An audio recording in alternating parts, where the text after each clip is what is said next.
आजमगढ़ थाने के चौकीदार की गोपनीय सूचनाओं को थाने का स्टाफ सुविधाएं लेकर कर रहे हैं रफा दफा। एसपी ग्रामीण के निरीक्षण के दौरान चौकीदार ने कहा, साहब चौकीदारी रहे या जाए, जो थाने में चल रहा है उसे मैं बयां कर रहा हूं। एसपी ग्रामीण ने कहा, जांच कर होगी कार्रवाई। आजमगढ़ जिले का हौला थाना अक्सर ही चर्चा में बना रहता है, कभी अपराधी घटनाओं को लेकर तो कभी विवादों के कारण। एक बार फिर हौला थाना चर्चा में है और चर्चा का कारण थाने के एक चौकीदार द्वारा थाने के पुलिसकर्मियों पर लगाए गए गंभीर आरोप हैं। दरअसल सोमवार को एसपी ग्रामीण चिराग जैन हौला थाने के वार्षिक निरीक्षण पर पहुंचे थे। लगभग 3 बजे हौला थाने पर पहुंचे गार्ड ऑफ ऑनर की तहत पुलिस टीम ने सलामी दी। सीधे एसपी ग्रामीण चौकीदारों से रूबरू हुए। चौकीदारों ने 3 सालों से साफा नहीं मिलने, कुछ लोगों को जूता भी नहीं मिलने की शिकायत की। एसपी ग्रामीण चिराग जैन ने 40 चौकीदारों को लाला साफा और अच्छे काम करने वाली चौकीदारों को नगद पुरस्कार देकर सम्मानित किया। वही चौकीदारों की शिकायत सुनने के क्रम में गहजी गांव के भकुही के चौकीदार सुरेश यादव ने थाने से जुड़ा अपना दर्द रोकर एसपी ग्रामीण को सुनाया। सुरेश यादव ने शिकायत की कि चौकीदार होने के नाते जो गोपनीय सूचनाएं दी जाती है उसे थाने के स्टाफ दलालों के माध्यम से सुविधाएं लेकर मामला रफा दफा कर देते हैं। यही काम थाने के लोगों द्वारा किया जा रहा है। यहाँ तक कि मेरी व्यक्तिगत समस्या दलालों की भेंट चढ़ गई।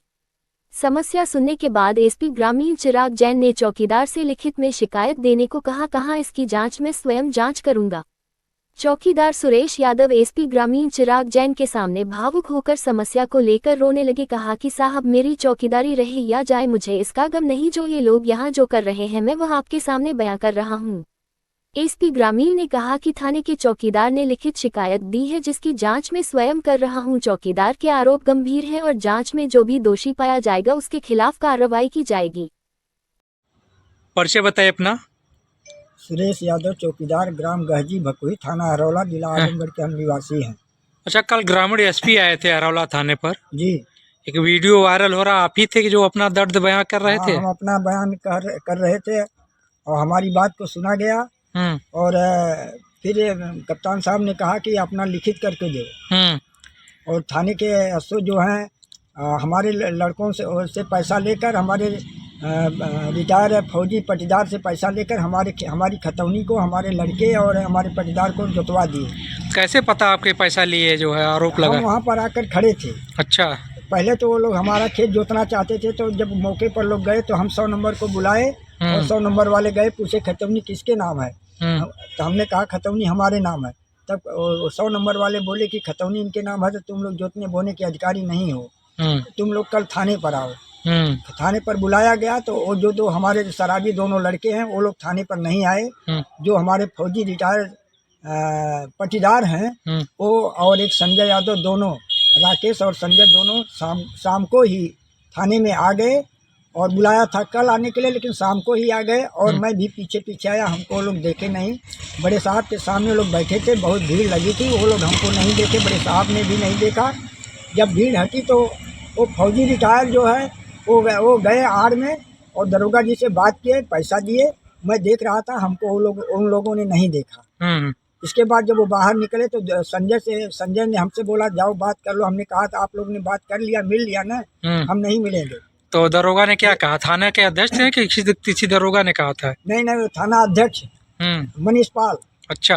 हाँ, तो वो बोले, हमने उससे कहा कि साहब वो हमारी खतौनी हमारी है और ये लोग जबरदस्ती जोत रहे हैं, तो इन लोगों को 100 नंबर वाले कल के लिए बुलाए हैं। तो उन्होंने कहा कौन? हम कहा नहीं, जो फौजी आपके सामने रिटायर्ड फौजी बैठे थे आपसे मिल कर गए हैं वही फौजी। तो उन्होंने कहा बताए क्यों नहीं? हम कहा नहीं, बताने की क्या बात है, जहाँ पर आप पैसे लेकर उनको आदेश दे रहे हैं कि जाओ रात में जोत बोल लेना, तो वो चले गए। और जब हम इसके बाद दरोगा जी एसओ बोले कि कल थाने पर आओ, आमने सामने बात होगी, और रात में ही हमारा खेत जोत बोल लिए लोग। और सुबह में हमारा एक 12 साल का लड़का थाना मौके पर गया, कहा चाचा भैया हमारा खेत क्यों आप लोग बो दिए? तो कहे साले भाग जाओ नहीं तो मार दूंगा, गोली खत्म हो जाओगे। भोसड़ी वाले मादर चोद बात करते हो कल के बच्चे। तो कहते आखिरकार कहाँ हमारे बोझ डाला। तो वो लोग बोले कि हमारे बड़े चाचा राकेश फौजी रिटायर बड़े साहब से बात करके आए थे। बड़े साहब ने कहा जाओ रात को खेत जोतवा के बोआ देना। तब हम खेत को बो दिए। फिर इसके बाद हम थाने पर आए, हमने कहा साहब हमारे खेत क्यों लगे, क्या आपके हम दिल में रोने लगे कि वही हमारे इतने बड़े साहब आए हैं, हम लोगों की दुख दर्द को सुनना चाहते हैं, पूछ रहे हैं हम लोगों के दुख दर्द को, इसलिए हम रोने लगे। हमको बहुत दुख हुआ और हमको बहुत दुखित किया जा रहा था। तो क्या हुआ, रोने के बाद समस्या का सॉल्व हुआ? अभी तो कुछ सॉल्व नहीं हुआ, लेकिन साहब एप्लीकेशन लिखवा कर लेकर गए हैं, देखिए क्या करते हैं। अगर नहीं होगा तो हम IG कहाँ, DIG के यहाँ जाएंगे, IG के यहाँ जाएंगे, मुख्यमंत्री के यहाँ जाएंगे। नहीं, जैसे लिखित रूप से तहरीर मांगी गई है आपसे। जी, लिखित रूप से मांगी। वो भी ग्रामीण SP चिराग जैन ने मांगा आपसे। जी हाँ, तो क्या फिर उनसे आप मिलना चाहेंगे? जरूर मिलेंगे। हाँ, जरूर मिलेंगे। नहीं, क्या लगता है न्याय मिल सकता है उनसे? उम्मीद तो रखते हैं कि न्याय करेंगे। अधिकारी बहुत अच्छे हैं। अब आगे देखिए भगवान क्या करते हैं। थाने से क्या उम्मीद दिख रही है आपको? थाने से तो कुछ हमको उम्मीद नहीं, कभी भी उम्मीद नहीं थाने से। कितना दिन हो गया सर्विस करते हुए आपको? हमको तो हो गया कम से कम 20 साल 25 साल। ऐसी समस्या क्या कभी सामने आपके आई? हमारे सामने कई बार आई, बहुत सी हम शिकायतें किए, लेकिन ये थाने वाले कभी सुनते नहीं। पैसे के आड़ में दूसरे की ही सुनते हैं, हमारी की, हम लोगों की नहीं सुनते। जैसे इतने दिन से आप सर्विस कर रहे हैं, तो इस पूरी इतनी लंबी उम्र में क्या ऐसे दरोगा को आपने कभी और देखा? नहीं, ऐसा दरोगा तो कोई नहीं आया।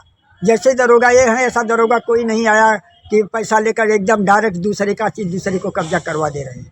तो आपके मामले का जो मामला था, आपके लड़के के जो लोग पैरवी कर रहे थे, तो आपके खिलाफ पैसा दे करके काम उनका करवा दिए? हाँ, पैसा देकर। इसको आपने देखा? हाँ, देखा। पैसा लेते हुए और देते हुए? देखा, लेकिन वो लोग हमको नहीं देखे कि वो देख रहा है। उस वक्त आप थाने में ही थे? हाँ, थाने में थे। तो फिर क्या कहेंगे प्रशासन से, अधिकारी से, क्या आपकी माने मांग है? हमारी मांग चाहिए कि जो हमारा खेत जोतवा दिया, उस हमारे खेत को वो लोग छोड़ें। जब तक हम जीवित रहेंगे तब तक खेत हमारा है, हमारे नाम रहेगा, हमारे पास रहेगा। हम मर जाएंगे, इसके बाद वो लड़के लोग लेंगे। और शराबी कबाबी लड़के लोग दारू पी के हमको मारते हैं। आज तक हमने कभी पान तक भी नहीं खाया। हम अपनी गरीबी झेल रहे हैं, लेकिन यशो को तो बस पैसा के आड़ में सब मज़ा ही मिलता है। इनको केवल पैसा चाहिए, न्याय तो यहाँ कभी मिलने वाला ही नहीं है। तो आखिर न्याय यहाँ नहीं मिलेगा तो फिर कहाँ जाएंगे आप? न्याय नहीं मिलेगा फिर हम कप्तान साहब के यहाँ जाएंगे, DIG के यहाँ जाएंगे, DM के यहाँ जाएंगे, मुख्यमंत्री के यहाँ जाएंगे। कहीं भी नहीं सुनवाई होगी तो हम आत्महत्या कर लेंगे, यहीं पर आग लगा के जल जाएंगे। लेकिन इसको बर्दाश्त नहीं कर पाएंगे। कहाँ पर आत्महत्या कर सकते हैं? थाने के सामने आत्महत्या करेंगे हम। ऐसा तो नहीं करना चाहिए। कर लेंगे, क्योंकि इसलिए कर लेंगे कि हम बहुत जल गए, हमारे पास कुछ नहीं रह गया। 22 बिस्सा खेत, 1 बीघा यहाँ रखने के बाद 22 बिस्सा बचा। कितने बच्चे हैं आपके पास? हमारे पास 3 बच्चे हैं। 3 बच्चे? हाँ। तो क्या कह रहे हैं, उन लोगों की किराया क्या है आपके पास? और 2 लड़के जो हैं पहली औरत के हैं, वो लोग हमसे बहुत खिलाफ रहते हैं। वो लोग दारू पीते हैं, मनमानी करते हैं। और ये तो दूसरा बच्चा जो है बहुत छोटा है। हम मजबूरी में दूसरी औरत लाए कि हमारे माता पिता चारपाई पर एकदम लेटे हुए थे, कोई उन लोगों का कपड़ा बदलने वाला नहीं था, इसलिए हम मजबूर होकर के दूसरी औरत लाए। उसका एक 12 साल की 10 साल की लड़की और एक 12 साल का लड़का है। एक पत्नी से 1 बच्चे, एक पत्नी से 2 बच्चे। हाँ। तो हक तो दोनों का बनता है। हाँ। देना तो आपको है ही। हाँ। अभी तक किसी को दिए हैं क्या? नहीं, 10 बिस्सा उनको दिए थे हम। किसको? बड़े लड़के को 10 बिस्सा दिए थे, 12 बिस्सा हम बो रहे थे, और 1 बीघा हमारे यहाँ रखे हैं। इसे लिखित रूप से किसी बच्चे को दिए हैं कुछ? नहीं, लिख कर नहीं दिया। हम किसी को बैनामा क्यों देंगे? बैनामा ना रहने के कारण पहले ही हमको लोग मारते पीटते, बैनामा कर देंगे तो हमारी क्या गति करेंगे। वो ननिहाल में 10 लाख की एक ज़मीन बेचा, बड़ा लड़का 25 लाख की एक ज़मीन बेचा, और नलिहान की ज़मीन नवासे की थी। और इसके बाद 12 साल से टेलर चलाता है। 54 कभी हमको अगर भगवान दिया हो तो भगवान हमको आँखी का अंधा और कोढ़ी बना दे। हमको कभी 54 नहीं दिया। हम अपना जीवन किसी तरह से दुख दर्द में बिताते हैं, हमारी रात नहीं बीतती है। और जब भी होता तभी कहते हैं मार कर, इस छोटे बच्चों को मार कर फेंक देंगे, तुमको मार कर फेंक देंगे।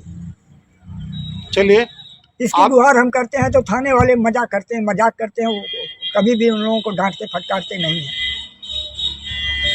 अरवल थाने का निरीक्षण किया गया, जिसमें एक चौकीदार की समस्या ये आई कि उसका कहना था कि जो हम सूचनाएं थाने पर देते हैं वो लीक हो जाती हैं और अपराधियों से मिली भगत करके सब रफा कर दिया जाता है। उसका एक व्यक्तिगत मामला भी था, इसमें उसका कहना था कि उसके 2 लड़के हैं, पट्टीदार उनको बिगाड़ दिए हैं। तो सर, क्या आपके पास दरखास्त मिली है और क्या उस पर किया जा रहा है? देखिए, कल दिनांक 16 दिसंबर 2024 को थाना अरौला का मेरे द्वारा वार्षिक निरीक्षण किया गया। वार्षिक निरीक्षण के दौरान मेरे द्वारा चौकीदारों से मीटिंग भी की गई। दौरान मीटिंग एक चौकीदार हैं सुरेश यादव, उनके द्वारा अपनी व्यक्तिगत समस्या के संबंध में अवगत कराया गया कि मेरा ज़मीनी विवाद है पटीदार से, जिसमें पुलिस द्वारा कार्रवाई नहीं की गई है, बल्कि मेरे ऊपर ही कार्रवाई की गई है। इसके साथ ही उसने ये भी बताया कि कुछ मैं सूचना देता हूँ वो भी थाना द्वारा नहीं सुनी जाती है और उन पर भी रफा दफा कर दिया जाता है। ये दोनों प्रकरण मेरे संज्ञान में आए हैं। मैं इन दोनों की स्वयं जांच कर रहा हूँ। जांच के दौरान जो भी तथ्य प्रकाश में आएंगे उनके आधार पर कार्रवाई कराएंगे। तो चौकीदार प्रथम सूचना देता है किसी भी आपराधिक गतिविधि की, सूचनाएं अगर थाने से लीक हो रही है तो कितना गंभीर मामला है? देखिए, अगर ऐसी बात अगर सत्य होती है तो फिर ये बहुत ही गंभीर है और इसको गंभीरता से लिया भी जाएगा और जो भी इसमें दोषी होंगे उनके विरुद्ध कार्रवाई भी की जाएगी। लेकिन चूंकि इसमें जो प्रथम दृष्टया जांच में लगा उसमें चूंकि उसका जमीनी विवाद चल रहा है जिसमें पुलिस द्वारा कार्रवाई नहीं की गई, उसी कारण क्षुब्ध होकर उसने यह आरोप पुलिस पर लगाए हैं, ऐसा प्रथम दृष्टया प्रतीत हो रहा है। लेकिन हम लोग गहराई से इसकी जाँच कर रहे हैं। जो भी तथ्य आगे प्रकाश में आएंगे उनके आधार पर कार्रवाई करेंगे।